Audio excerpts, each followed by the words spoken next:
Bien, hoy es 17 de abril de 2015. Vamos entonces a examinar ahora un tema de mucha importancia. Aquí encuentran ustedes la retórica. ¿Por qué esto?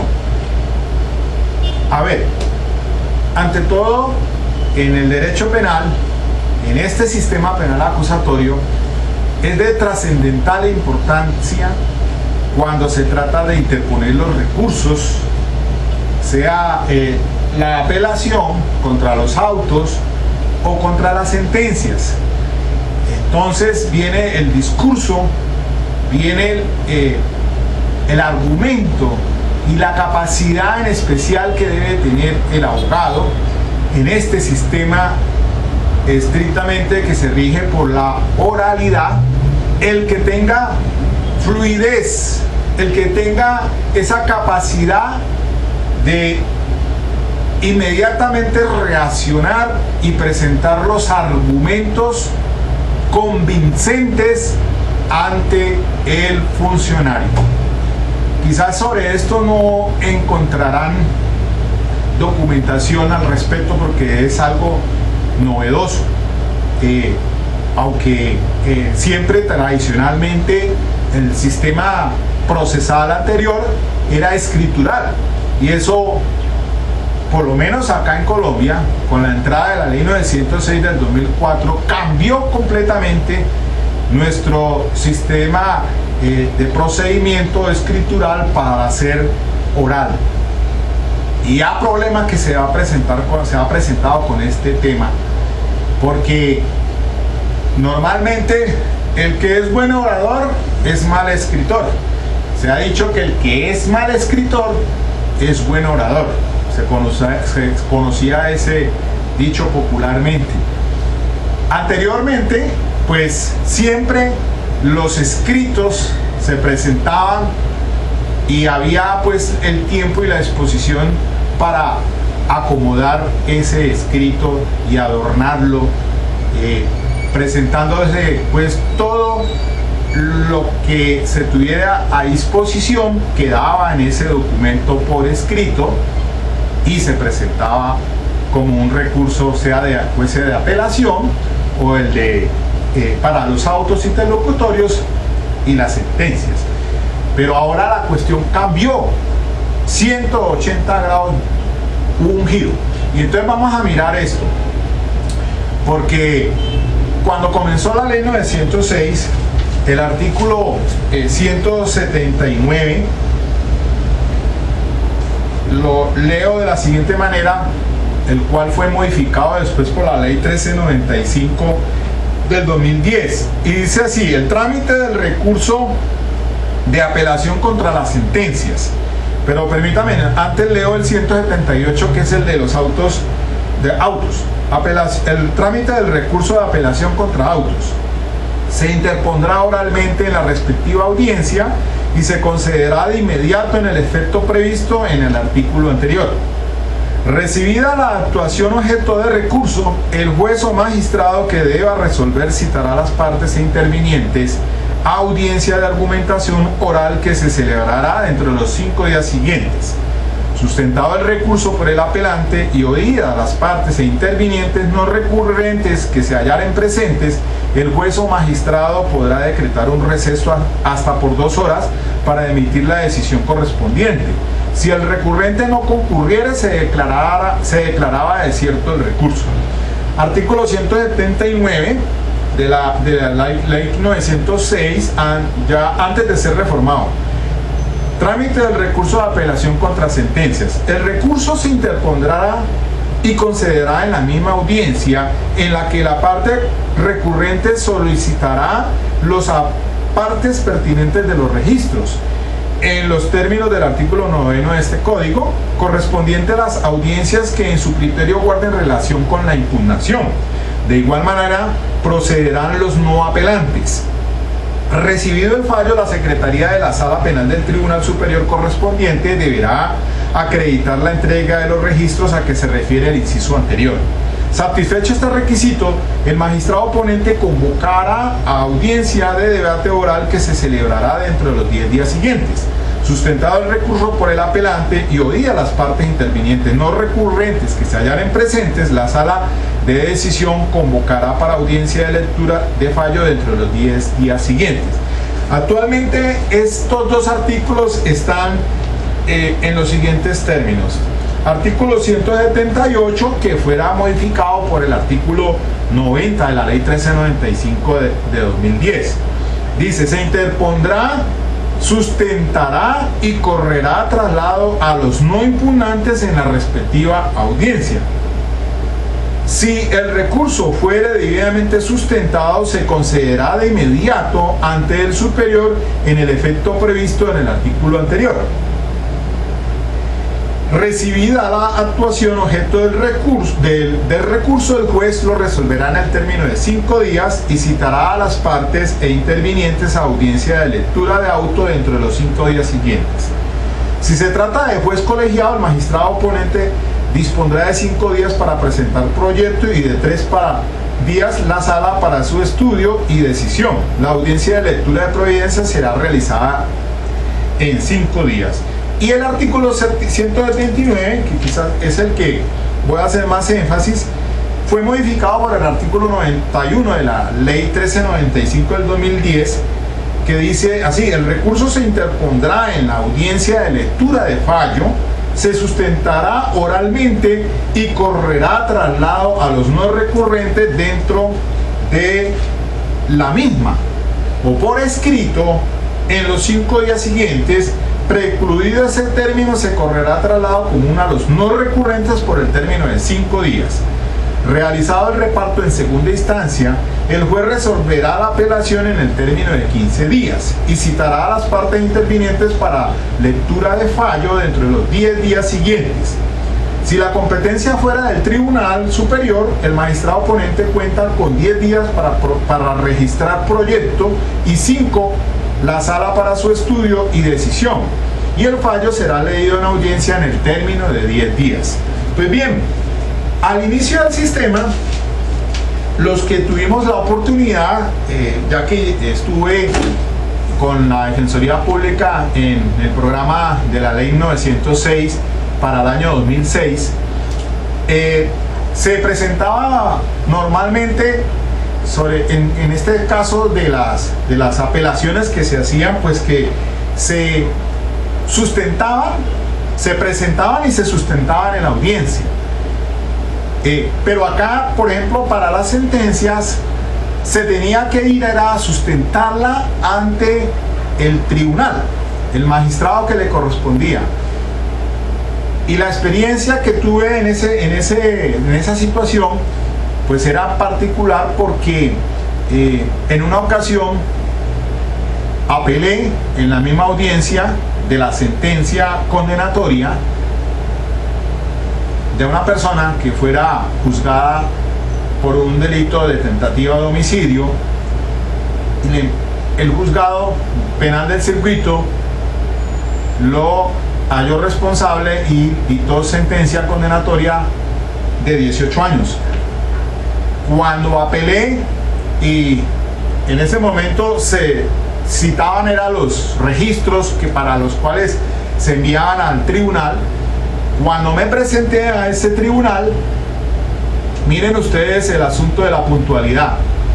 1 minuto que llegué tarde, casi le cuesta a esa persona el que me hubieran declarado desierto el recurso por el magistrado oponente. Pero afortunadamente se suspendió esa audiencia y me dieron otra fecha en la cual presenté la sustentación de ese recurso de apelación contra esa sentencia y 2 magistrados pidieron pues la revocatoria de la sentencia condenatoria de 18 años por tentativa de homicidio, y el magistrado, justamente el que me hizo la advertencia en la misma audiencia de que no me lo declaraba desierto y me daba otra fecha, fue el que salvó el voto. Sin embargo, eso me quedó de experiencia allí. Primero que todo, la puntualidad frente a las a la asistencia a las audiencias en este sistema. Pero bueno, eso no es todo. El asunto es que al principio, cuando la ley 906 del 2004, por lo menos aquí en Cali, en el 2006, pues el procedimiento era muy diferente al de ahora, con la ley 1395. Ahora en la ley 1395 se apela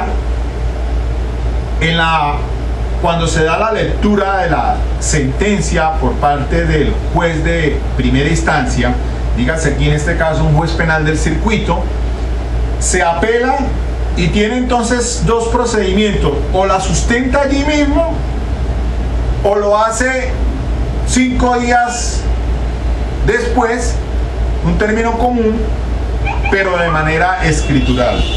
Y entonces estos artículos, el 178 y el 179, fueron demandados por inconstitucionales.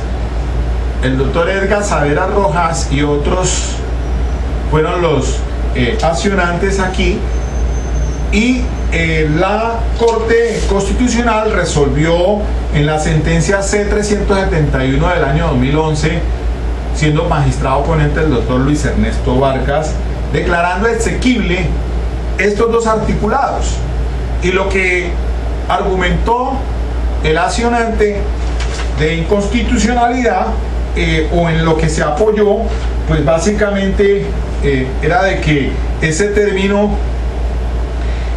tal como estaba como lo señaló el artículo 91, sobre todo para las sentencias, la apelación contra las sentencias, se argumentó, así lo leo textualmente, en el punto 43 de la sentencia dice: el segundo cargo estructurado por los demandantes lo fundamentan en que las expresiones acusadas contenidas en el artículo 91 contienen cambios que restringen los derechos de los intervinientes dentro del proceso penal, porque reducen excesivamente los términos para sustentar el recurso contra la sentencia, medida que afecta significativamente el derecho de defensa.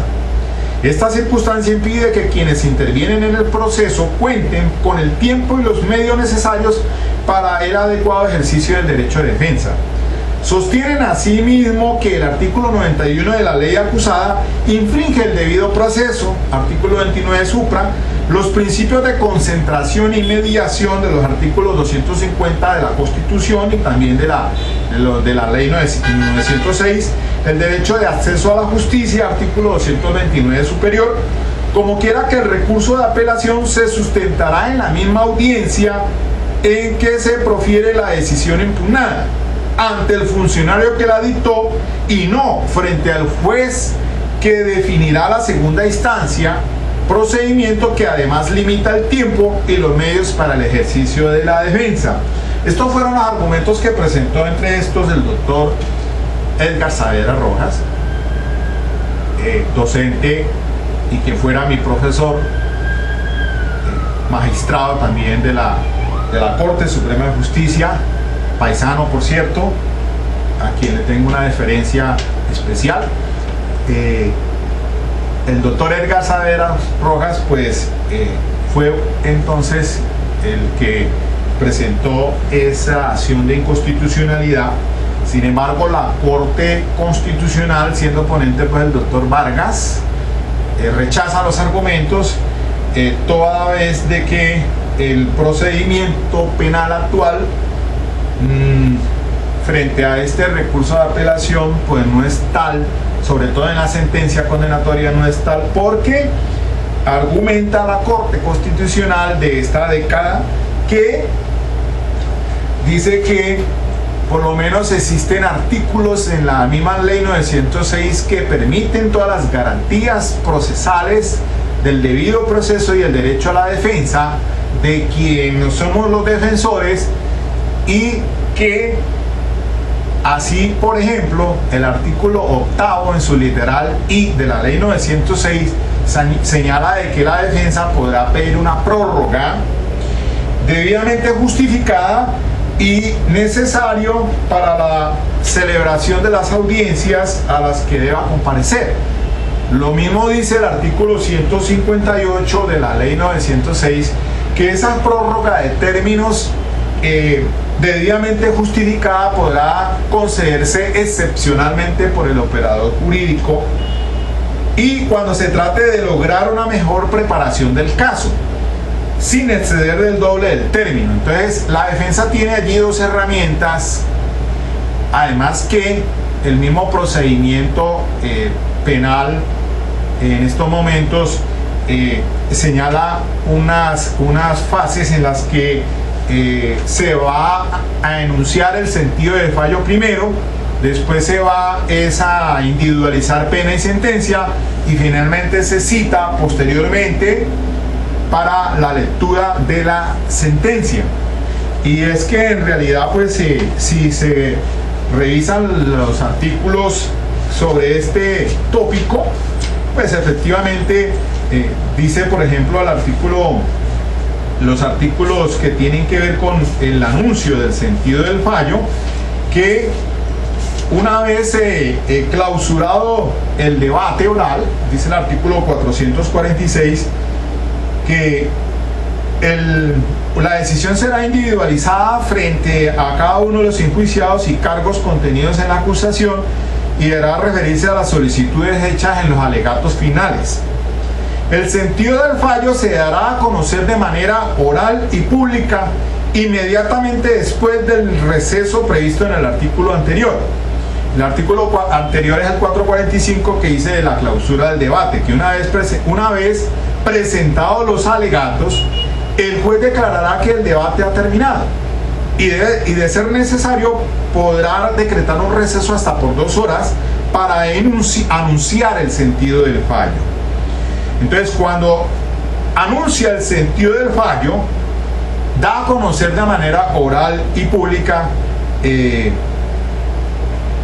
el delito por el cual se halla la persona culpable o inocente, y ahora hace un resumen en relación con la motivación en la que encuentra apoyada ese anuncio de ese sentido del fallo, sea condenatorio o sea absolutorio.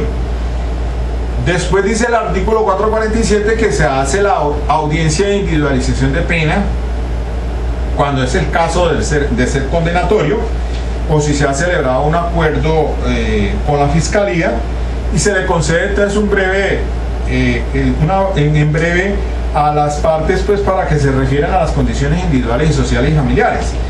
Pero posteriormente el mismo artículo 447 dice que, escuchados los intervinientes, el juez señalará el lugar, fecha y hora de la audiencia para proferir sentencia, en un término que no podrá exceder de 15 días contados a partir de la terminación del juicio oral.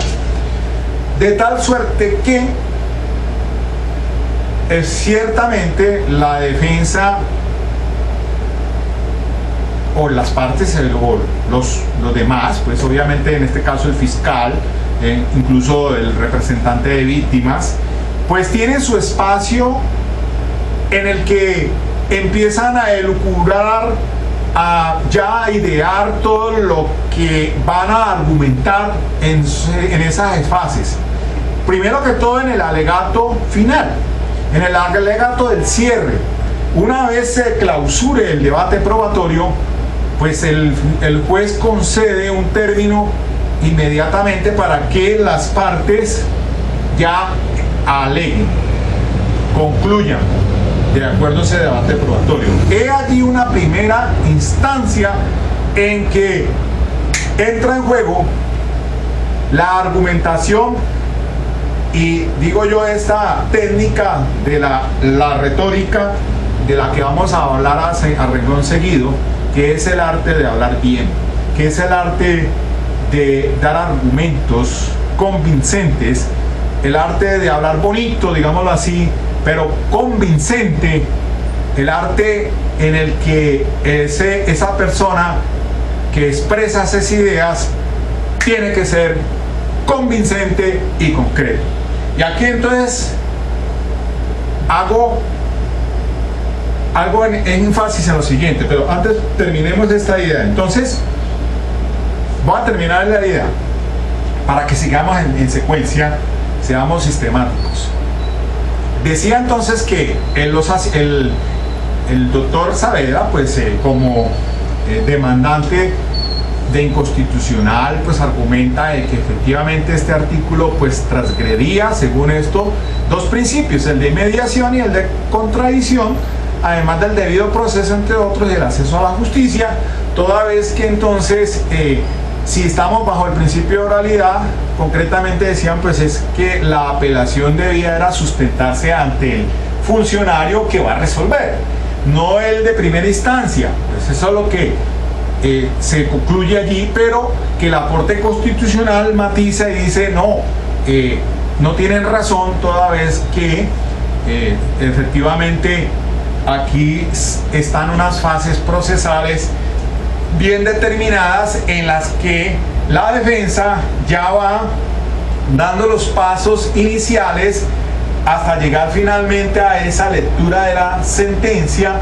como acto final y concluyente, en el que usted puede entonces presentar ese recurso de apelación inmediatamente si lo quiere, y que es en esencia la razón de ser del sistema procesal actual, en que el abogado debería hacer uso de ese recurso para de una vez presentar esos argumentos en esa instancia y darle el traslado a los no recurrentes para que hagan lo mismo.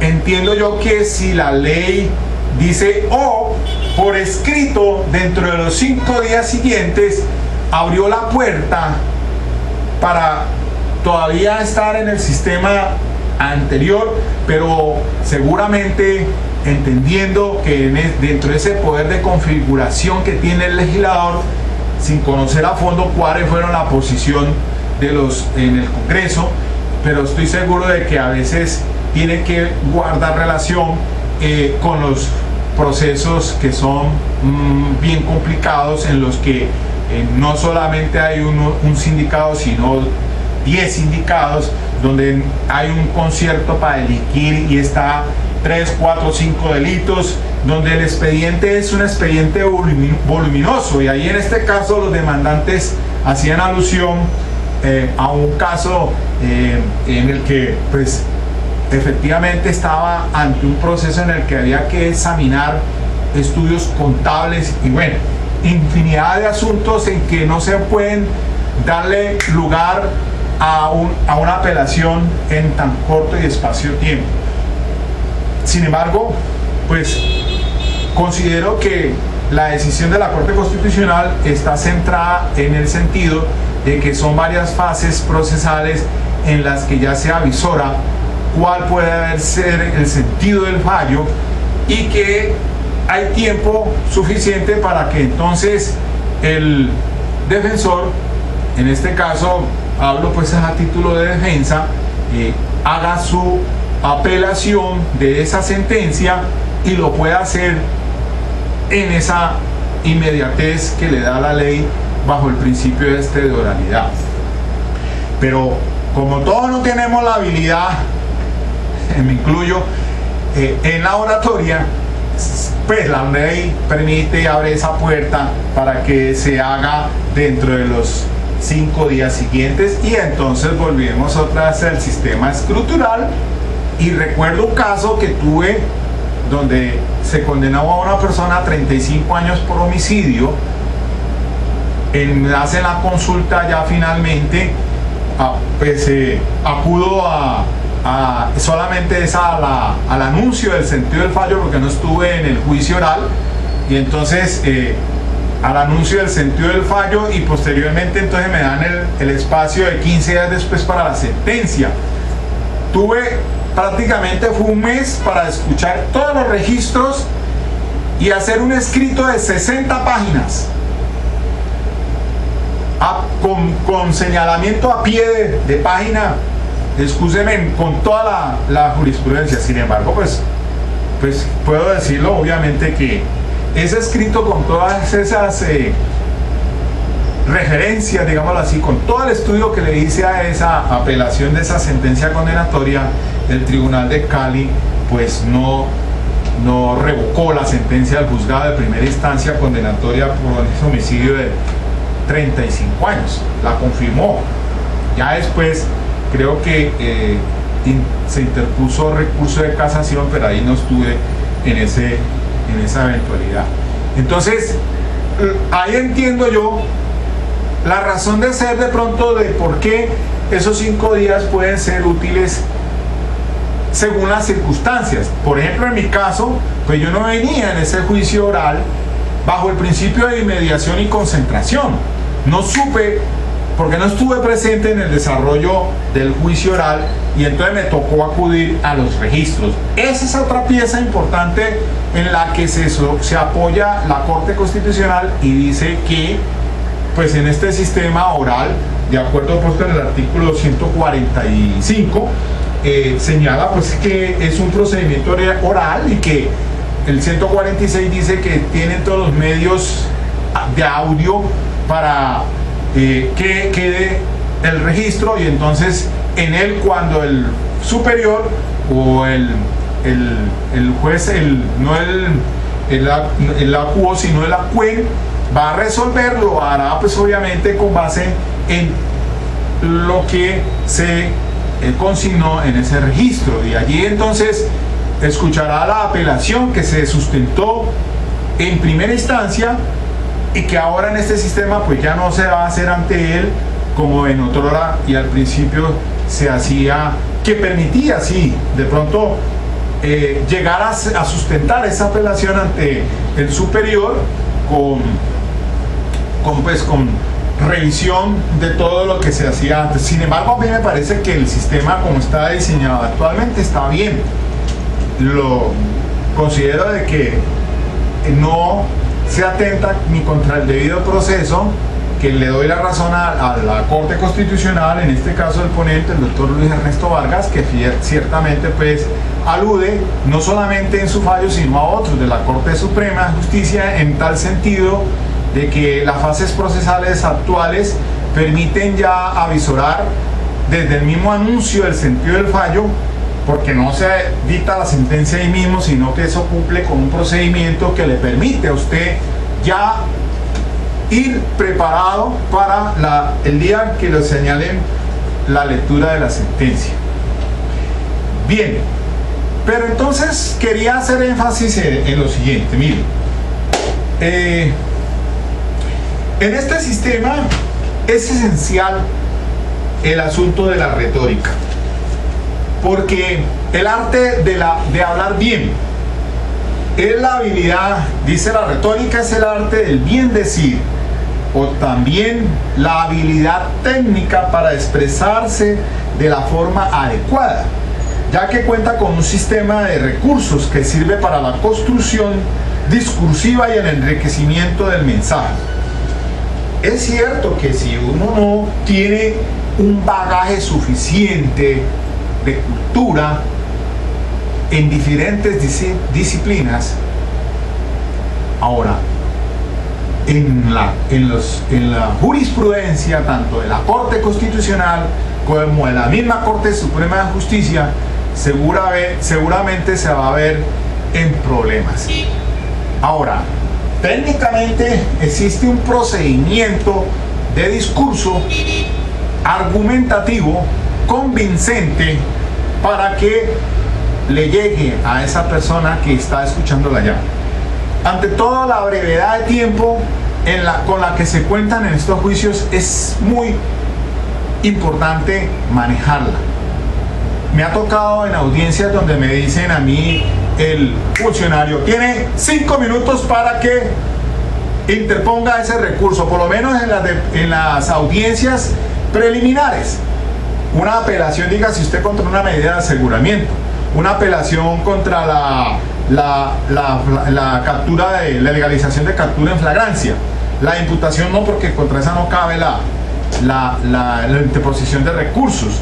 ¿Cuáles recursos se interponen? Entonces, algunos reponen en ese mismo momento y se apela ahí mismo. Y usted debe, una vez que soporta el recurso de apelación, dice: sustento el recurso de apelación y en subsidio que sirva el argumento para la apelación. ¿Para qué? Para que entonces proceda inmediatamente a irse ante el superior. Y tiene que hacerse allí con la rapidez y con la inmediatez. Usted tiene que estar concentrado y salir con el argumento que pueda desarrollar en ese momento, por lo menos en esas audiencias, para que el juez penal del circuito, que debe resolver esas actuaciones de los jueces de garantías, usted llega a tener el convencimiento. Pero entonces eso es un bagaje cultural muy amplio el que se debe manejar. Es que no solo el abogado es una persona que debe ser una persona con conocimientos en muchas áreas. Debe ser una persona estructurada de tal manera que coja de acá, que coja de allá, de las diferentes ciencias, y pueda entonces darle un convencimiento al funcionario. Bien, digo yo, aquí traigo en la colación una expresión que encontré de un escritor de la Edad de Oro que se llamó Baltasar Caspian. Él decía en un libro que hizo, El oráculo manual y el arte de la prudencia. Dice, se escribió en ese arte lo siguiente, dice: lo bueno, si breve, 2 veces bueno, y aún lo malo, si poco, no tan malo.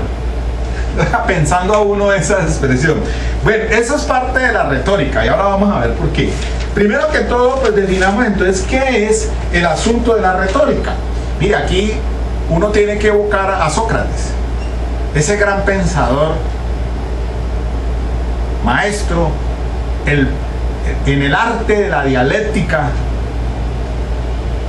el método socrático que partía pues de la ironía y entonces llegaba a comprender a encontrar la verdad, que era la mayéutica. El sistema socrático, este gran hombre, extraordinario filósofo de la edad griego, quien fue envenenado pues por seguramente considerarlo enemigo de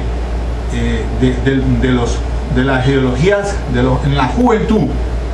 Este Sócrates, este gran hombre, este filósofo, quien fue profesor, tuvo como discípulo nada menos que a Platón y a su vez Aristóteles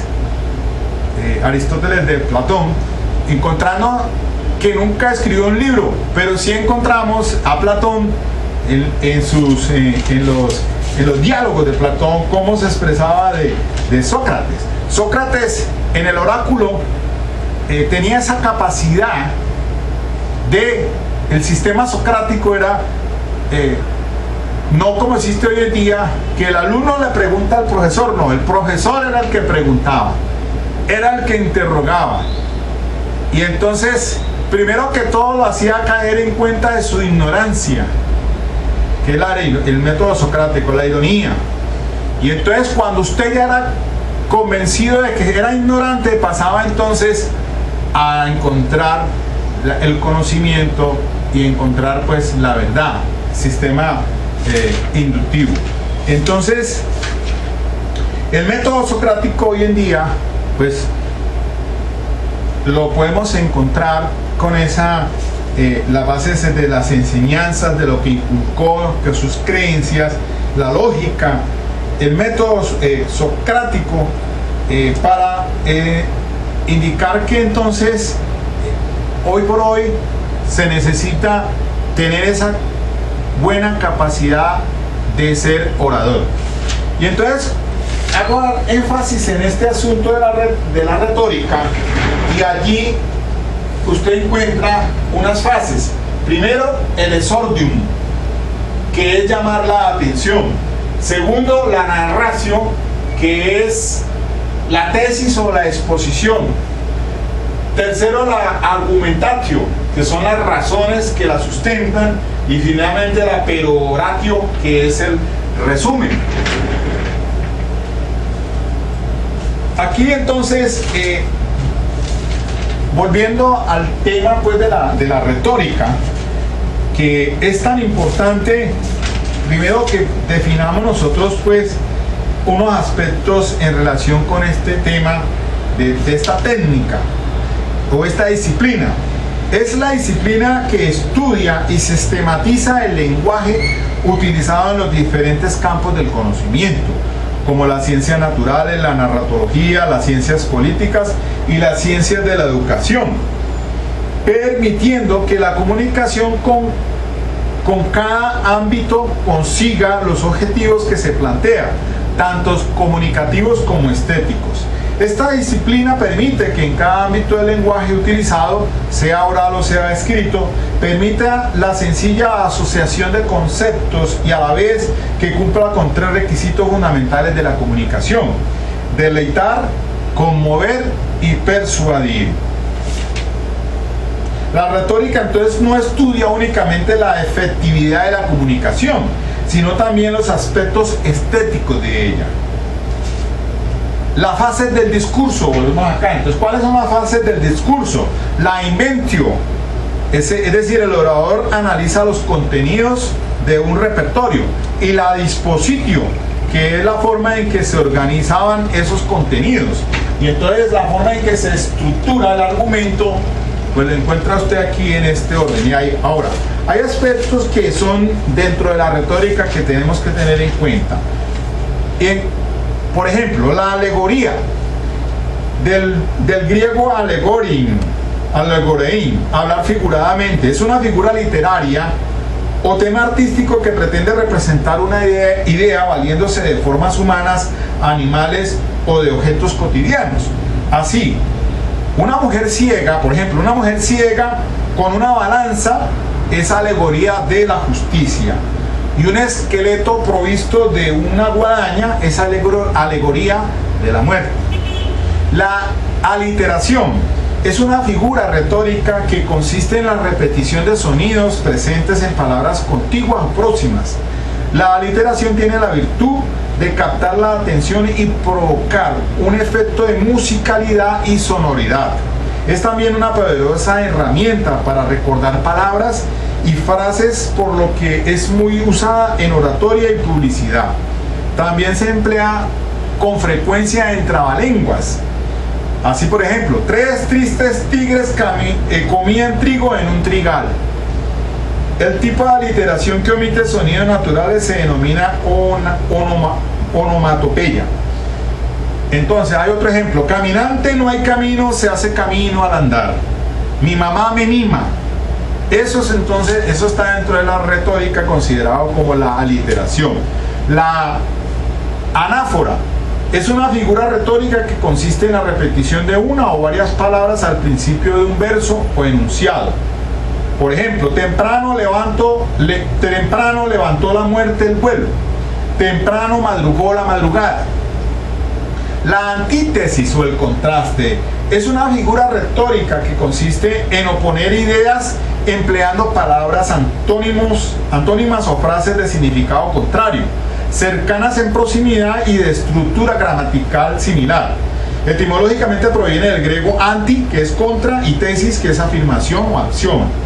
Por ejemplo, cuando quiero llorar no lloro, y a veces lloro sin querer. Eso es una antítesis. Otro ejemplo: es tan corto el amor y tan largo el olvido. Pablo Neruda. Me esfuerzo por olvidarte y sin querer te recuerdo. Eres como la rosa de Alejandría, que se abre de noche y se cierra de día. Ante el vicio de pedir, la virtud de no dar. Dadme libertad o dadme muerte. La grandeza se demuestra en los pequeños detalles.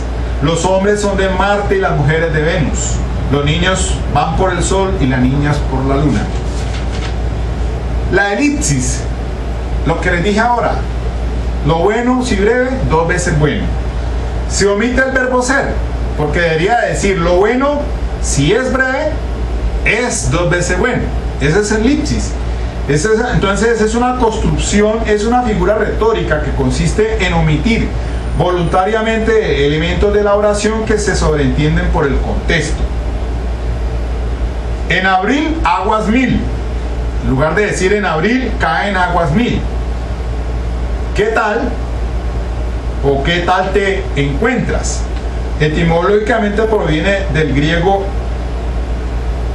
el leisitz, que es omisión o insuficiencia. El epíteto es una figura retórica que consiste en el uso de adjetivos innecesarios que no añaden ninguna información suplementaria. La blanca nieve, por ejemplo. La nieve es siempre de color blanco. La etopeya es una figura retórica que consiste en la descripción de los rasgos internos de una persona. Rasgos psicológicos y morales, personalidad, estado de ánimo, costumbres, actitudes, conductas personales y vicios. Por ejemplo, era el cardenal Cisnero, varón de espíritu resuelto, de superior capacidad, de corazón más magnánimo y en el mismo grado religioso, prudente y sufrido. En un discurso o narración, la etopeya tiene la función de presentar al personaje información de su mundo interior que nos ayuda a comprender mejor gracias a nuestra capacidad de empatía. El hiperbatón es una inversión o transposición, es una figura retórica que consiste en alterar el orden lógico de las palabras de una oración. Por ejemplo, volverán las golondrinas en sus balcones sus nidos a colgar. La lógica sería, las golondrinas volverán a colgar sus nidos en tu balcón. Se puede emplear también para dotar la expresión de una mayor belleza y elegancia. Producir un énfasis en una palabra o idea que se quiere destacar. De verdes sauces hay una espesura, por ejemplo. Debe decirse pues, hay espesura de verdes sauces, pero entonces ese es el hiperbatón, una figura retórica que entonces sirve para dotarle o darle una expresión de mayor belleza y elegancia. La metonimia es una figura retórica que consiste en designar una cosa o idea con el nombre de otra, con la cual existe una relación de dependencia o causalidad. Por ejemplo, de causa por efecto. Le hizo daño el sol, o sea, el calor del sol. Efecto por la causa, carecer de pan. Carecer de pan es carecer de trabajo. Tomar una copa, por ejemplo, es tomarse el contenido de una copa. Se comió 2 platos, es comerse el contenido de 2 platos. La metáfora, esta sí, es una figura retórica que consiste en identificar un término real con otro imaginario, existiendo entre ambos una relación de semejanza.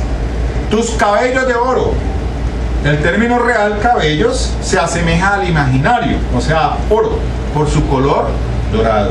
La metáfora es una poderosa herramienta que enriquece la expresividad y además permite transmitir ideas complejas en pocas palabras. Tus ojos son 2 luceros, queriendo decir pues que se asemejan por su brillo. Tus labios son rubíes, es decir, se asemejan por su color rojo. Navega por internet. El término omitido es desplazarse por internet. La paradoja consiste en la unión de 2 ideas opuestas que resultan contradictorias, pero que sin embargo pueden estar encerrando una verdad oculta. Yo diría, por ejemplo, yo no soy sabio, pero soy un ignorante cultivado. El avaro. Otro ejemplo, al avaro, las riquezas lo hace más pobre. El tener más riqueza sería más rico, pero la codicia lo lleva a vivir miserablemente para tener aún más riquezas. La paradoja tiene la función de causar asombro e invitar a la reflexión sobre una realidad mucho más compleja de lo que pudiera parecer en un primer momento. Por ejemplo, así es mi vida, cuando al fin tengo lo que quería, sale algo mejor. Todos somos iguales, pero unos más iguales que otros. Oh muerte que das vida. Es que significaría como dar paso a la vida espiritual. Prohibido prohibir. Solo sé que no sé nada. ¿Quién decía? Sócrates. Solo sé que no sé nada, decía Sócrates. Conócete a ti mismo. Si quieres paz, prepárate para la guerra. Bien, he allí entonces una expresión de retórica. La parábola, perdón. La parábola sí es una cuestión que nada tiene que ver con la retórica, pero que lo traigo en la colación porque Jesús se daba a entender o a expresar en sus famosas parábolas. Las encontramos en los evangelistas, en San Lucas, por ejemplo, una muy recordada, acuérdense, del hijo pródigo. Esa es una de las famosas parábolas de Jesús. Su valor de narración alegórica que sirve para comparar y proporcionar una enseñanza moral o de cualquier tipo, se daba en la palabra griega en el campo de la retórica, en los siglos V y IV antes de Cristo. Entonces, dice aquí, la parábola designa una forma literaria que consiste en un relato figurado del cual, por analogía o semejanza, se deriva una enseñanza relativa a un tema que no es el explícito. Es en esencia un relato simbólico o una comparación basada en una observación verosímil. Es con fines didácticos, lo encontramos pues en los evangelios. El pleonasmo es así una figura retórica que consiste en utilizar intencionalmente palabras innecesarias que no añaden nada nuevo a la comprensión del mensaje. Cállate la boca. Si la boca ya está implícito en la orden de cállate. El pleonasmo tiene la función de reforzar el mensaje, haciéndolo más claro y fácil de entender a la vez que le dota de mayor expresividad. Otro ejemplo, es un vicio del lenguaje cuando se utiliza en una forma vulgar y descuidada. Por ejemplo, decir subir arriba, salir afuera, entrar adentro o bajar abajo. Eso es un pleonasmo. Y eso en retórica, pues, depende de cómo se utilice y de quién venga, pues entonces así mismo se verá si es vulgar o no es vulgar. Muy bien. Entonces, ¿a qué me hago referencia con esto? Pues la retórica, el arte, la técnica pues de decir bien, del bien decir, o la habilidad técnica para expresarse de la forma adecuada, pues hoy en día casi que viene en decadencia debido a las redes sociales. Ahora todas las personas, ¿el Twitter qué es? Un espacio para que usted exprese una idea